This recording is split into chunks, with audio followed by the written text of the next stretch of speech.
kurang inklusif karena tidak terlalu spesifik. Mungkin karena programnya udah banyak mengikuti program-program Pak Jokowi aja gitu ya. Jadi tidak perlu dielaborasi secara lebih detail. Tanggapi Bu Sandra tadi seperti apa?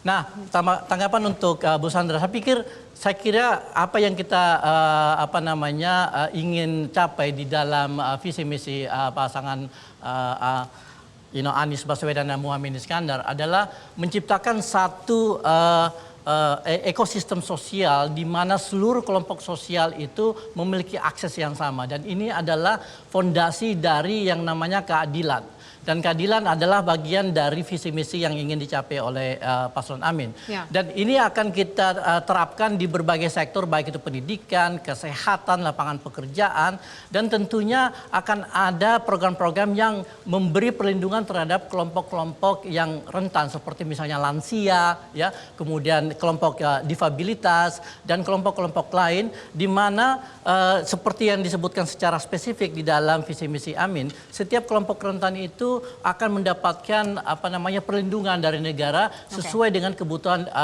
dari masing-masing kelompok. Jadi inilah basis daripada inklusivitas yang ingin dibangun di dalam Mas Ali mau menanggapi? Iya dong, karena menyebut nama saya dan juga nama visi misi dari Pak Prabowo, tentu saya harus jawab. Karena nanti masyarakat salah persepsi, dianggap ini yang benar. Silakan, langsung sampaikan. Ya kan, padahal sebetulnya di dalam Astacita itu nomor 4 garis besarnya, ini saya bacakan ya, bahwa dalam Astacita bagian keempat itu disebutkan memperkuat pembangunan sumber daya manusia, sains teknologi, pendidikan, kesehatan, prestasi olahraga, kesetaraan gender, serta penguatan peran perempuan, pemuda, dan penyandang disabilitas.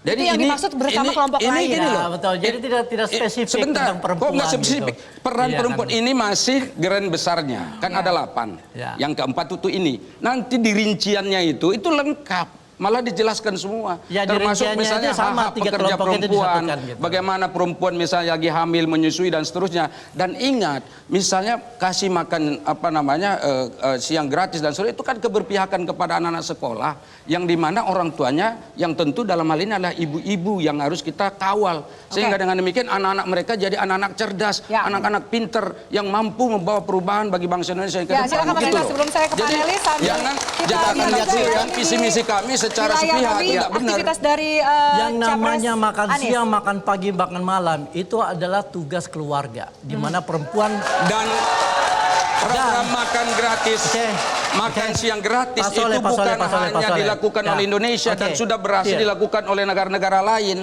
Memberi makan siang, makan pagi, makan malam adalah tugas keluarga. Dan adalah tugas negara untuk membantu keluarga. Dan tugas negara agar adalah mereka memberikan penghidupan yang layak, melindungi segala lagi diskusinya. Baik, kita langsung ke lapangan nanti. Itu di dalam konstitusi. Tugas negara untuk meyakinkan bahwa keluarga mampu memberi makan kepada anak-anak mereka gitu.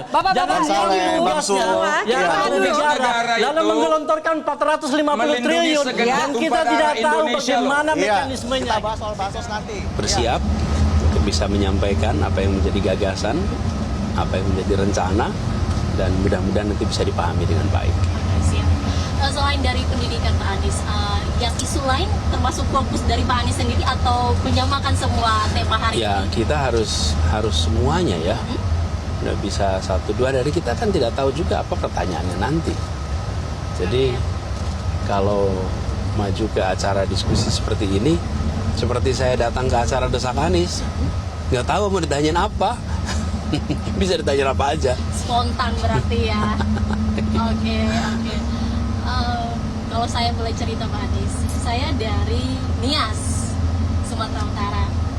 Kalau kita ngomongin soal pendidikan, di sana banyak guru-guru honorer yang sampai berbulan-bulan tidak dibayarkan gajinya. Bahkan ada yang secara sukarela untuk mengajar.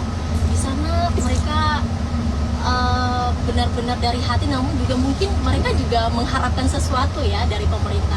Apakah nanti itu masuk ke dalam visi misi Pak Anies atau ada gagasan baru dari Pak Anies soal itu, bagaimana menanggapinya Pak? Ya, kalau itu pelanggaran.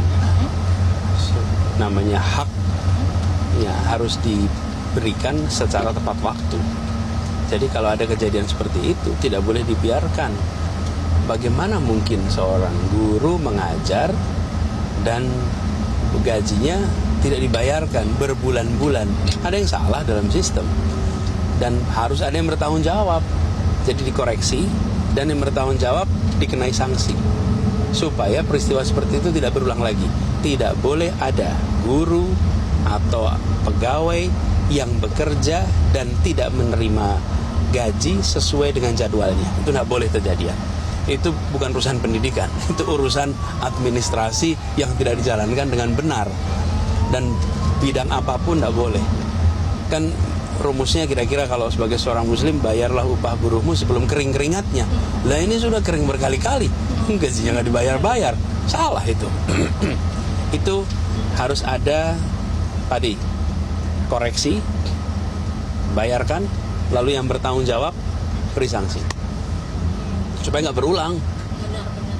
Nggak boleh. Jelajahi cara baru mendapatkan informasi. Download Metro TV Extend sekarang.